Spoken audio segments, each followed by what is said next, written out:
Atenção! Assunto polêmico. Até onde a arte vira esporte e o esporte vira arte? Porque a patinação tem esporte, mas também tem arte. Enquanto que o breakdance é arte, mas também virou esporte. Então hoje é dia de fogo no parquinho, porque tem muita coisa para discutir em relação à relação entre esporte, esporte, e dança, e Olimpíadas. Roda aí a vida. E aí, meu povo bailarinístico, estou eu aqui vestida de Rio 2016 para falar mais um pouquinho sobre Olimpíadas e balé clássico. Para quem não me conhece, eu sou a Tamires Reis Personal e sejam muito bem-vindos a este canal que fala sobre balé, performance, vida e blá blá blá blá. E eu queria começar esse vídeo falando que vai tá tendo dança nas Olimpíadas em 2024. A França declarou que os Jogos de 2024 terá como estreia a modalidade de breakdance, fazendo assim com que essa forma de expressão, manifestação, vire esporte. E no vídeo de hoje eu gostaria de apresentar alguns argumentos e contra-argumentos para vocês refletirem o quanto que isso impacta no nosso meio artístico, no nosso meio da dança. Então, já aproveita, se inscreve aí no canal. Já tiveram mais 2 vídeos que eu vou deixar o card aqui em cima para você assistir sobre a relação entre dança, performance, os casos da Flavinha Saraiva e da Simone Biles, qual que é a relação que a gente pode tirar de aprendizado para a dança, e ainda vai ter mais um na próxima semana, então aproveita e se inscreve aí.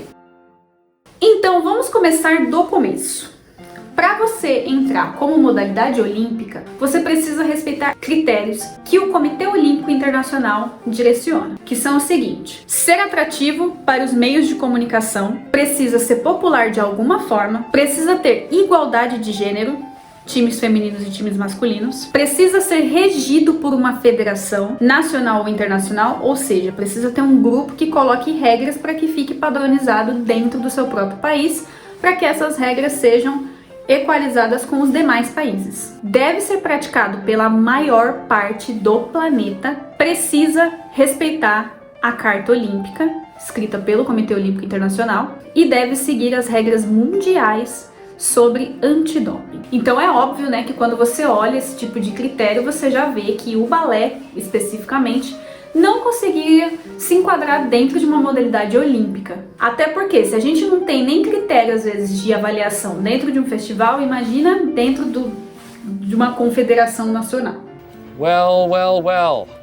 Mas o que eu queria trazer para vocês são algumas considerações sobre o quanto essa decisão do break pode ou não refletir e acabar respingando um pouquinho dentro do balé clássico. Primeiro ponto que eu gostaria de deixar muito claro para vocês é que eu, como profissional de saúde, personal trainer, eu acredito que a dança deve ser encarada como esporte a fins de promoção de saúde, cuidado do corpo, preservação de carreira, e também porque a carga horária de um bailarino profissional é muitas vezes, e já foi comprovado que é maior do que muito atleta profissional, como por exemplo o jogador de futebol.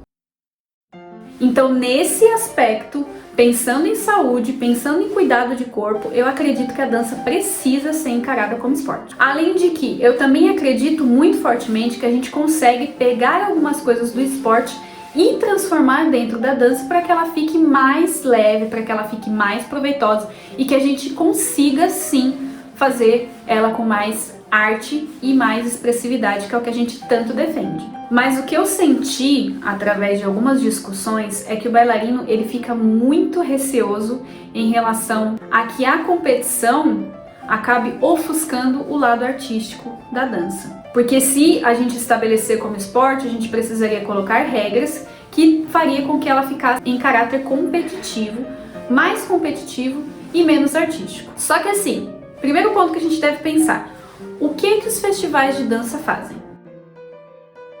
E é exatamente esse o primeiro ponto que eu gostaria de conversar com vocês.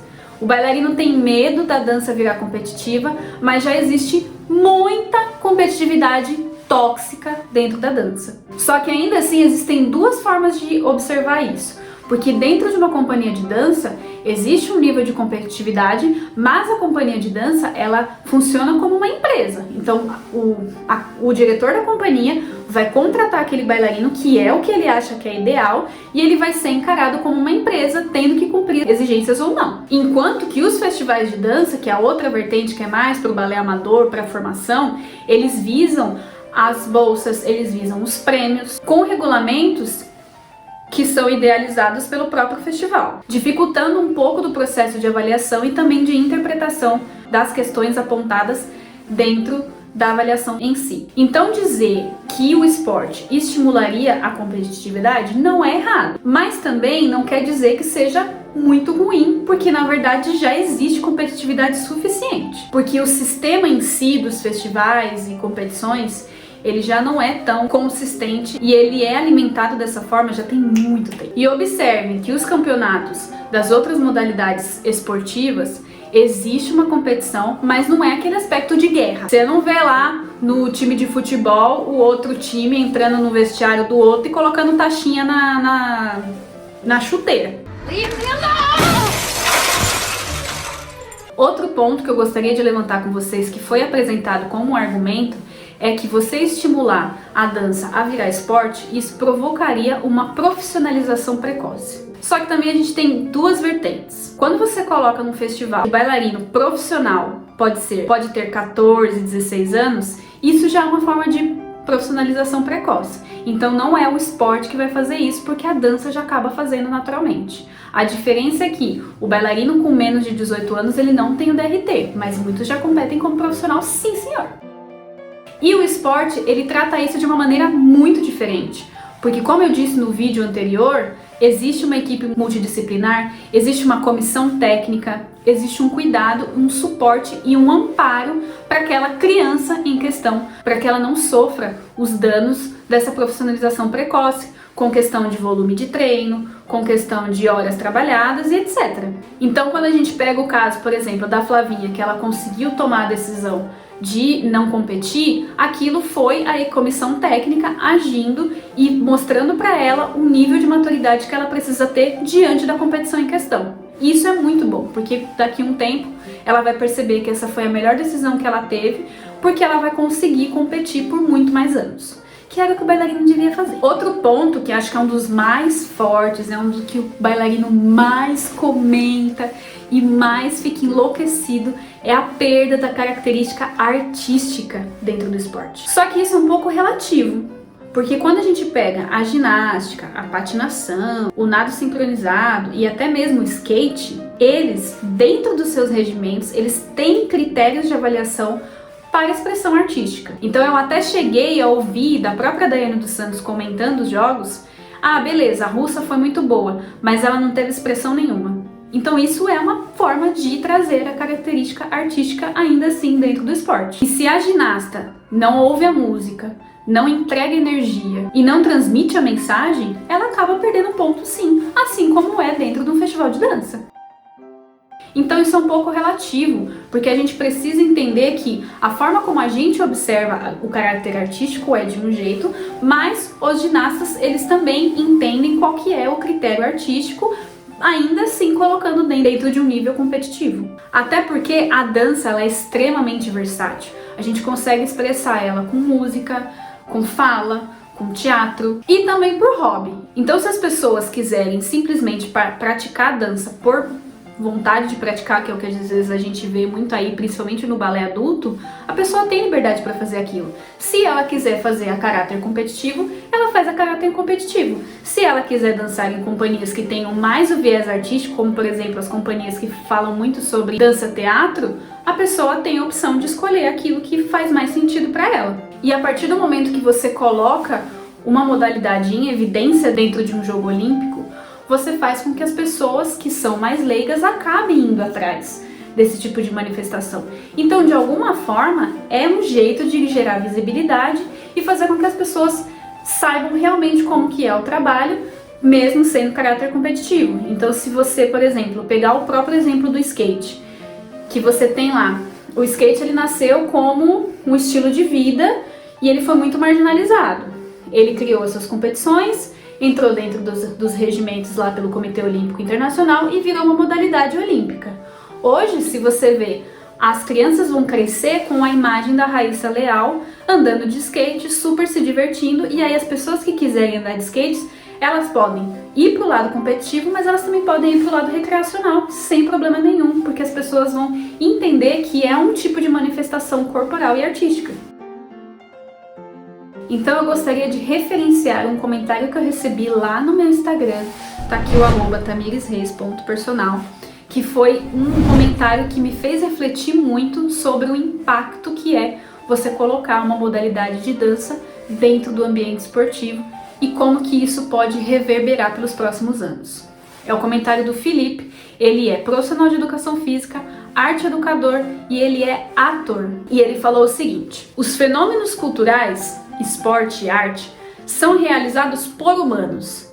Dessa forma, vale entender que ambos têm classificações similares e ambos se manifestam na sociedade, como por exemplo, um salto triplo e 32 fouettes. Não vemos as pessoas do esporte discutindo se uma série de ginástica rítmica é arte ou não, é belo e nada mais. Então, se dentro de uma competição as pessoas conseguem enxergar a beleza que é o movimento da ginástica rítmica, isso sim é uma forma de trazer arte para as pessoas dentro de um nível competitivo, vocês não concordam? Mas o grande comentário foi em relação à visibilidade que a dança pode ter ou não entrando como modalidade olímpica.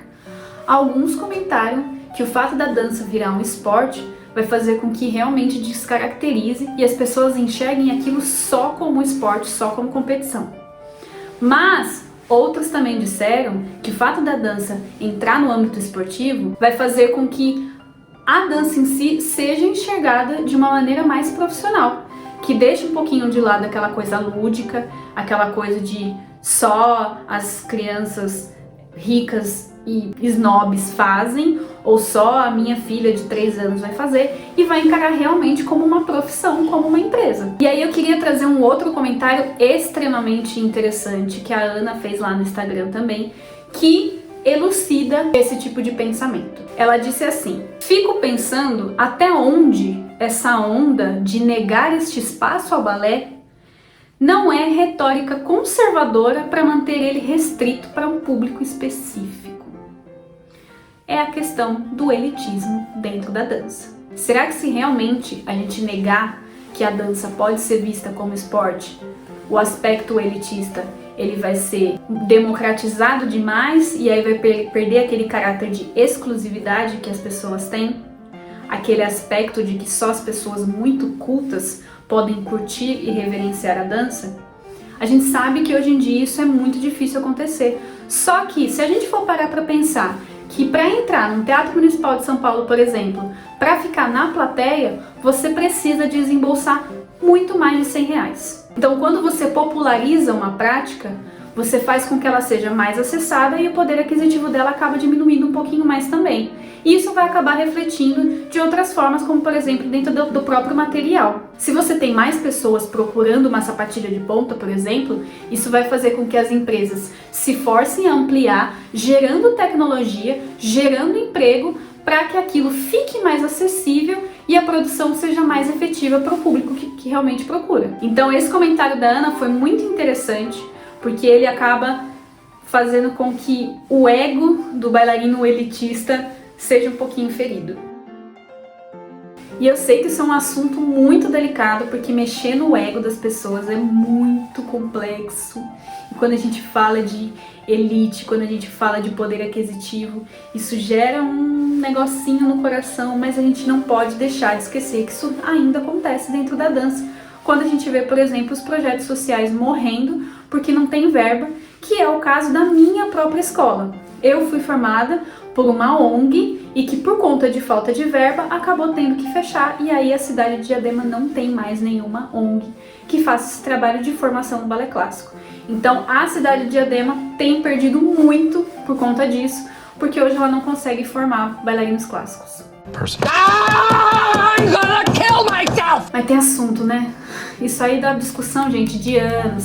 Se a gente for parar pra pensar que a dança já tem uma história de não sei quantos milhões de anos e o tanto de coisa que é carregada desde lá pra gente poder quebrar esse tipo de pensamento é realmente muito difícil.